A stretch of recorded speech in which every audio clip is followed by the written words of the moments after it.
Assalamualaikum warahmatullahi wabarakatuh. Kali ini saya akan menjelaskan mengidentifikasi turunnya suku bunga kredit Bank Mandiri untuk memenuhi ujian akhir semester manajemen perbankan MJ402 untuk program studi manajemen. Oke, kita masuk. Apa itu suku bunga kredit? Suku bunga kredit adalah jenis suku bunga yang digunakan dalam urusan pinjam meminjam. Jenis suku bunga kredit diklasifikasikan berdasarkan sifat dan perhitungannya. Suku bunga berdasarkan sifatnya, suku bunga tetap. Baik. Latar belakang.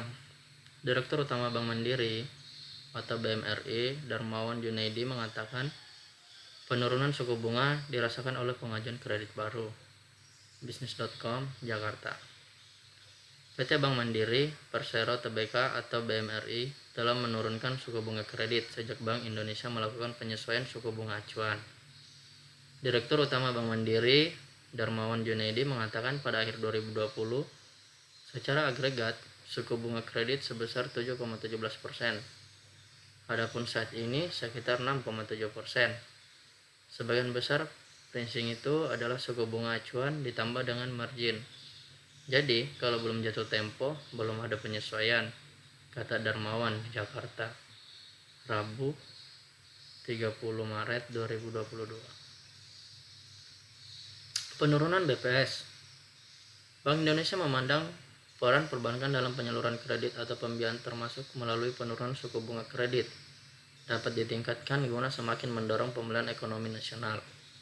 Regulator mencatat rata-rata suku bunga deposito telah turun 106 BPS sejak Februari 2021. Di pasar kredit, suku bunga turun 30 BPS pada periode yang sama. Pembahasan Bank Mandiri didirikan pada 2 Oktober 1998 sebagai bagian dari program restrukturisasi perbankan yang dilaksanakan oleh pemerintah Indonesia. Pada bulan Juli 1999, 4 bank pemerintah yaitu Bank Bumi Daya, Bank Dagang Negara, Bank Ekspor Impor Indonesia, dan Bank Pembangunan Indonesia dilebur menjadi Bank Mandiri, di mana masing-masing bank tersebut memiliki peran yang tak terpisahkan dalam pembangunan perekonomian Indonesia. Sampai dengan hari ini, Bank Mandiri meneruskan tradisi selama lebih dari 140 tahun memberikan kontribusi dunia perbankan dan perekonomian Indonesia. Bank Mandiri terus memperkuat peran sebagai lembaga intermediasi untuk mendorong perekonomian nasional.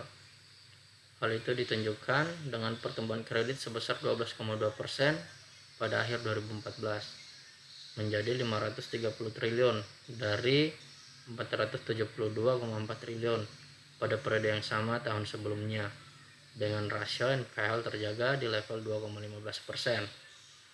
Pertumbuhan penyaluran kredit itu mendorong peningkatan aset menjadi 855 triliun dari 733,1 triliun pada Desember 2013.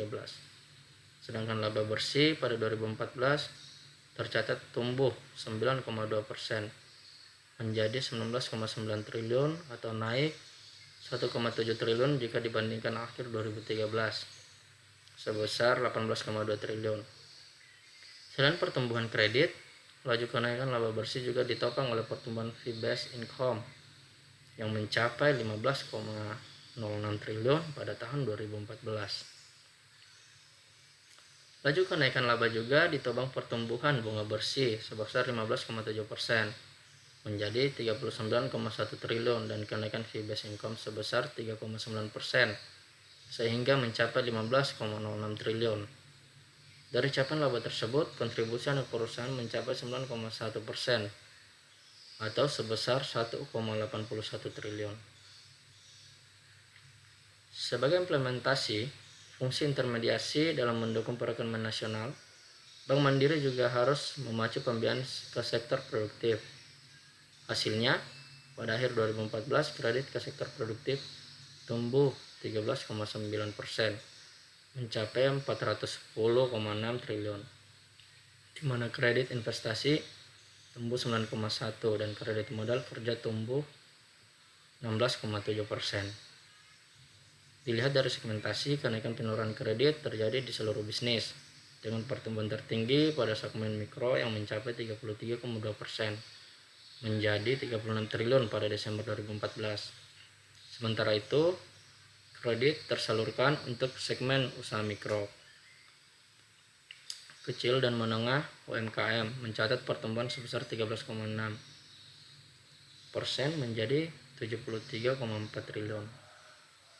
Bank Mandiri juga turut menyalurkan pembiayaan khusus dengan skema penjaminan pemerintah, yaitu melalui penyaluran kredit usaha rakyat KUR.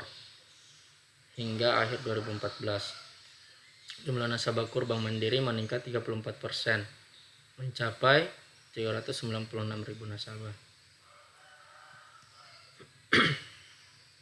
Tahun 2015 merupakan tahun yang penting bagi Bank Mandiri karena bertepatan dengan dimulainya transformasi tahap 3 2015 sampai 2020. Sehingga kinerja Bank Mandiri di 2015 akan menjadi barometer dan landasan dalam menghadapi serta menyelesaikan tantangan yang lebih besar pada tahun-tahun mendatang. Target utama tersebut akan dicapai melalui implementasi sasaran strategis yang dirumuskan menggunakan pendekatan balance rate pada 4 perspektif dengan penjelasan sebagai berikut. Yang pertama, perspektif keuangan.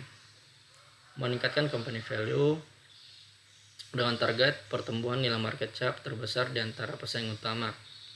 Meningkatkan profitabilitas bank, yaitu earning after tax dan ROE.